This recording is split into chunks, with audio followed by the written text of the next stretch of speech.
Hypothesis noun. A supposition or proposed explanation made on the basis of limited evidence, as a starting point for further investigation. Example. Based on the available information and the data hitherto collected, my hypothesis is that the farther away I stay from love, the better off I will be. Prologue. Frankly, Olive was a bit on the fence about this whole grad school thing. Not because she didn't like science. She did. She loved science. Science was her thing. And not because of the truckload of obvious red flags. She was well aware that committing to years of unappreciated, underpaid 80-hour workweeks might not be good for her mental health. That nights spent toiling away in front of a Bunsen burner to uncover a trivial slice of knowledge might not be the key to happiness. That devoting her mind and body to academic pursuits with only infrequent breaks to steal unattended bagels might not be a wise choice. She was well aware, and yet none of it worried her. Or maybe it did, a tiny bit, but she could deal. It was something else that held her back from surrendering herself to the most notorious and soul-sucking circle of hell, i.e., a Ph.D. program. Held her back, that is, until she was invited to interview for a spot in Stanford's biology department, and came across the guy. The guy whose name she never really got. The guy she met after stumbling blindly into the first bathroom she could find. The guy who asked her, out of curiosity, is there a specific reason you're crying in my restroom? Olive squeaked. She tried to open her eyes through the tears and only barely managed to. Her entire field of view was blurry. All she could see was a watery outline, someone tall, dark-haired, dressed in black, and, yeah, that was it. Is this the ladies' restroom? She stammered. A pause. Silence. And then, nope. His voice was deep. So deep. Really deep. Dreamy deep. Are you sure? Yes. Really. Fairly, since this is my lab's bathroom. Well, he had her there. I'm so sorry.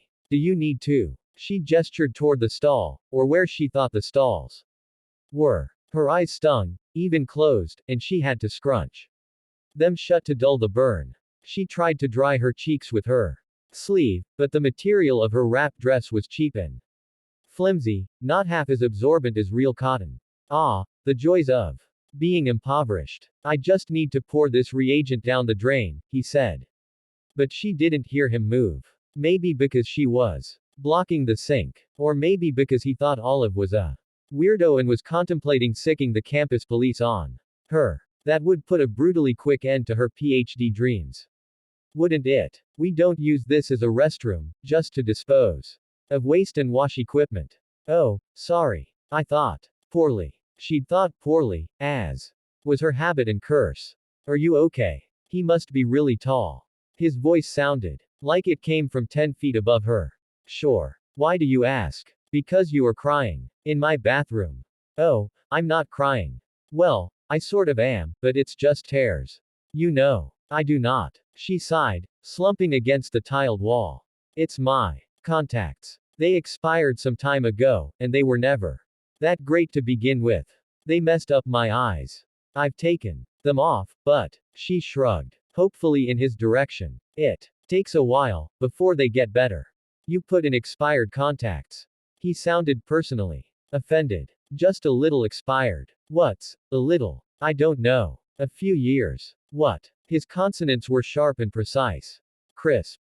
Pleasant. Only just a couple, I think. Just a couple of years. It's okay. Expiration dates are for the weak. A sharp sound, some kind of snort.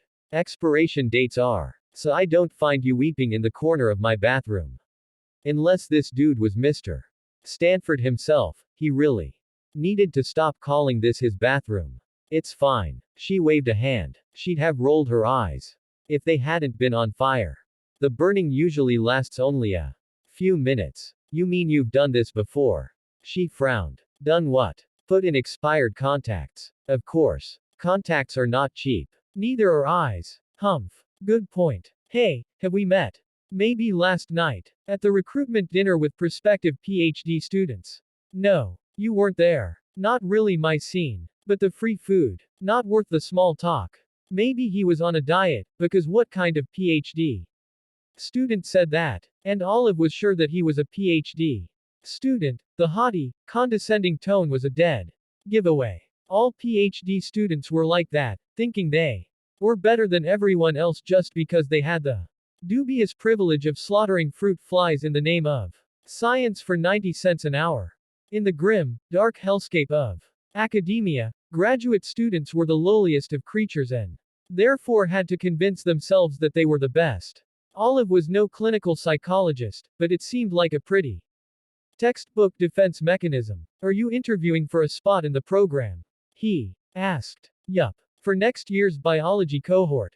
God, her eyes were burning. What about you? She asked, pressing her palms into them. Me. How long have you been here? Here. A pause. 6 years. Give or take. Oh. Are you graduating soon, then? She picked up on his hesitation and instantly felt guilty. Wait, you don't have to tell me. First rule of grad school. Don't ask about other grads' dissertation timeline. A beat. And then another. Right. Sorry. She wished she could see him. Social interactions were hard enough to begin with, the last thing she needed was fewer cues to go by. I didn't mean to channel your parents at Thanksgiving. He laughed softly. You could never. Oh. She smiled. Annoying parents. And even worse Thanksgivings. That's what you Americans get for leaving the Commonwealth. She held out her hand in what she hoped was his general direction. I'm Olive, by the way. Like the tree. She was starting to wonder whether she'd just introduced herself to the drain disposal when she heard him step closer. The hand that closed around hers was dry, and warm, and so large it could have enveloped her whole fist. Everything about him must be huge. Height, fingers, voice. It was not entirely unpleasant. You're not American? He asked. Canadian. Listen, if you happen to talk with anyone who's on the admissions committee, would you mind not mentioning my contact's mishap? It might make me seem like a less than stellar applicant. You think so? He deadpanned. She would have glared at him if she could.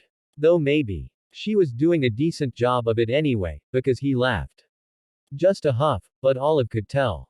And she kind of liked it.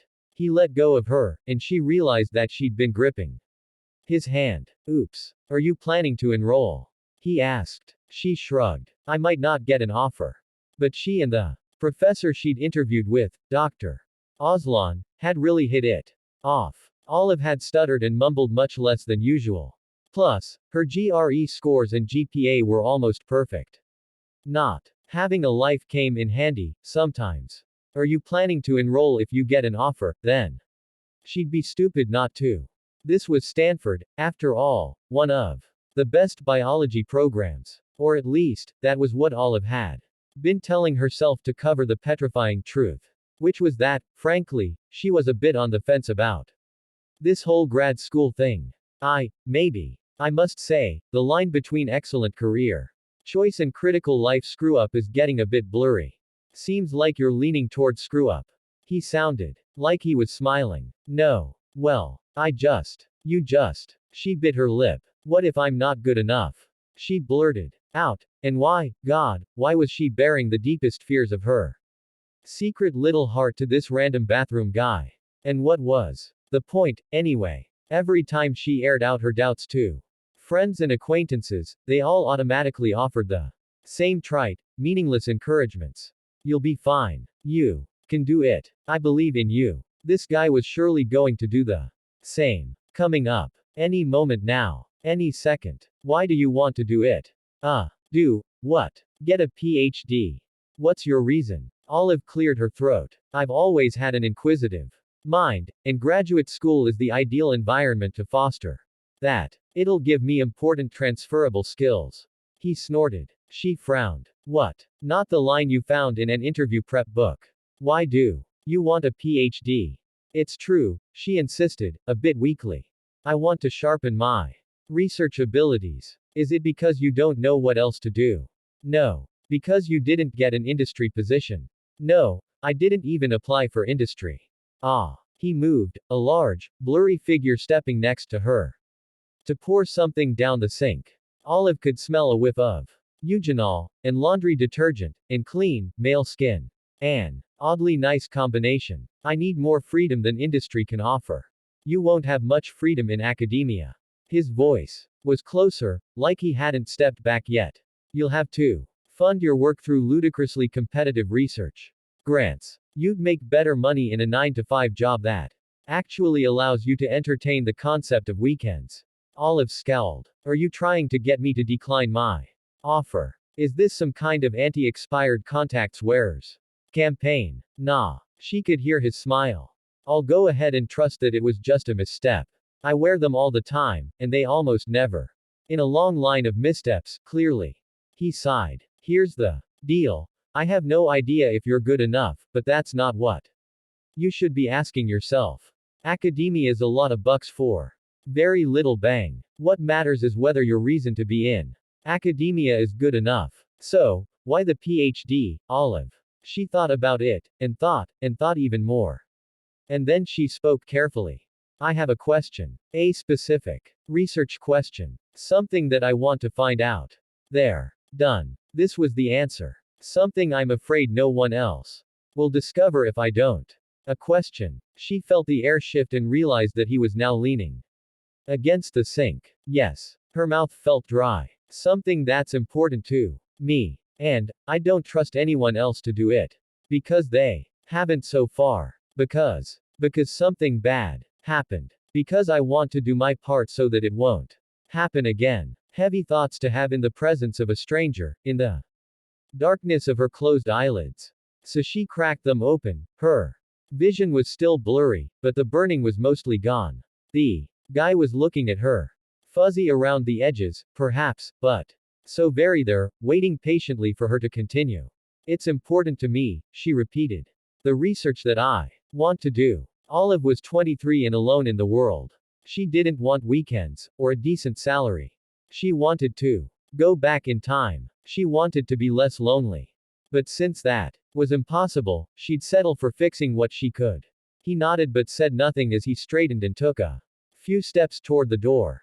Clearly leaving. Is mine a good enough reason to go to grad school? She called after him, hating how eager for approval she sounded.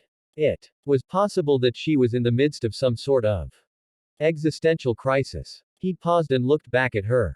It's the best one. He was smiling, she thought.